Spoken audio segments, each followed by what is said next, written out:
The Democratic Republic of Congo is once again at a crossroads. The resurgence of the M23 rebel group in the country's volatile east has plunged the region into a terrifying new chapter of violence and displacement. The group's capture of Goma, a strategic city in North Kivu, stands as a grim testament to the conflict's devastating human cost. Thousands have been killed, and the echoes of gunfire have driven hundreds of thousands from their homes. Hospitals overflow with the wounded, their corridors echoing with the cries of the displaced. The humanitarian crisis unfolding in the DRC is nothing short of catastrophic. The United Nations estimates that over 500,000 people have been displaced in North Kivu alone since the latest conflict began. Families huddle in makeshift camps, their lives upended by the sudden eruption of violence. Food, water, and medical supplies are scarce, and the risk of disease outbreaks looms large. The fall of Goma to the M23 has sent shockwaves through the region. The city, a bustling hub just a stone's throw from the Rwandan border, is now eerily quiet, its streets patrolled by heavily armed rebels. The M23's advance has raised fears of a wider regional war, as neighboring countries are drawn into the conflict. The situation in eastern DRC is a stark reminder of the fragility of peace and the devastating consequences of conflict. The Congolese government, led by President Felix Tshisekedi, faces mounting pressure to address the crisis. Protests have erupted in Kinshasa, the capital, with citizens demanding action against the M23 and greater protection for civilians in the east. The international community has condemned the violence and called for a ceasefire, but concrete action has been slow to materialize. To understand the current crisis in the DRC, one must look beyond its borders. The conflict is inextricably linked to the complex web of regional politics and rivalries that have long plagued the Great Lakes region. At the heart of this entanglement lies the M23, a rebel group with a shadowy past and deep ties to neighboring Rwanda.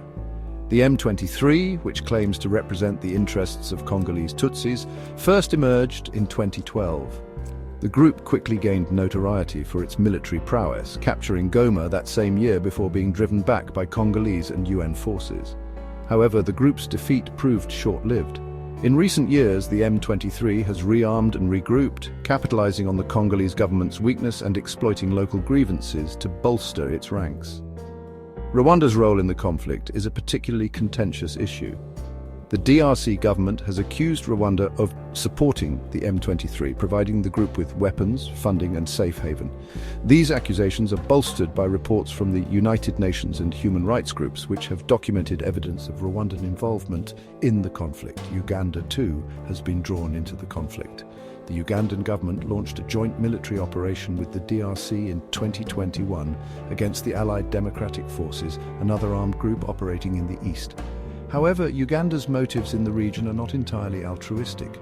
The country has long sought to exert influence in eastern DRC, viewing the region as crucial to its own security and economic interests. The involvement of Rwanda and Uganda in the DRC conflict highlights the interconnectedness of the Great Lakes region. What begins as a localized conflict in one country can quickly spill over borders, drawing in neighboring states and perpetuating cycles of violence. As the humanitarian crisis in the DRC deepens, the international community's response has been marked by a familiar pattern of condemnation, hand-wringing, and ultimately inaction. Despite decades of conflict and suffering, the DRC remains a low priority for Western powers, its plight overshadowed by crises closer to home.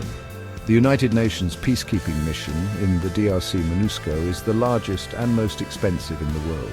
Yet despite its presence for over 2 decades, the mission has been largely ineffective in preventing or mitigating conflict.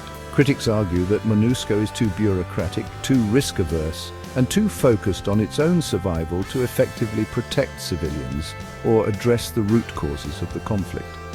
The African Union has also pledged to play a more active role in resolving the crisis. However, the AU's efforts have been hampered by a lack of resources, political will, and a clear strategy for engagement. The regional bloc's inability to effectively address the conflict in the DRC raises questions about its capacity to act as a credible guarantor of peace and security on the continent.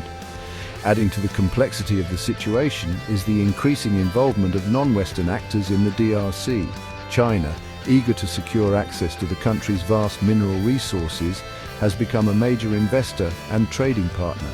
Russia too has sought to expand its influence in the DRC, providing military support to the government and forging alliances with key political figures. The DRC's tragedy is compounded by a sense that the country has become a pawn in a larger geopolitical game. The interests of external actors, both regional and international, often trump the needs of the Congolese people, perpetuating a cycle of violence and instability. The crisis in the DRC is a complex and multifaceted problem with no easy solutions. However, amidst the despair and bloodshed, glimmers of hope remain. Breaking the cycle of violence and achieving a lasting peace will require a concerted and coordinated effort from both internal and external actors. First and foremost, there must be a genuine commitment to peace from all parties to the conflict. This includes the Congolese government, armed groups, and neighboring countries. Dialogue and negotiation, however difficult, must be given a chance to succeed. Secondly, the international community must move beyond its current piecemeal approach and adopt a more comprehensive strategy for addressing the crisis. This will require addressing the root causes of the conflict, including poverty, inequality, and the exploitation of natural resources. Thirdly, there is a pressing need to strengthen governance and the rule of law in the DRC. This includes tackling corruption, reforming the security sector, and promoting human rights. Finally, and perhaps most importantly, the voices of the Congolese people, particularly those most affected by the conflict, must be heard and amplified. Women, youth, and civil society organizations must be empowered to play a meaningful role in shaping the country's future.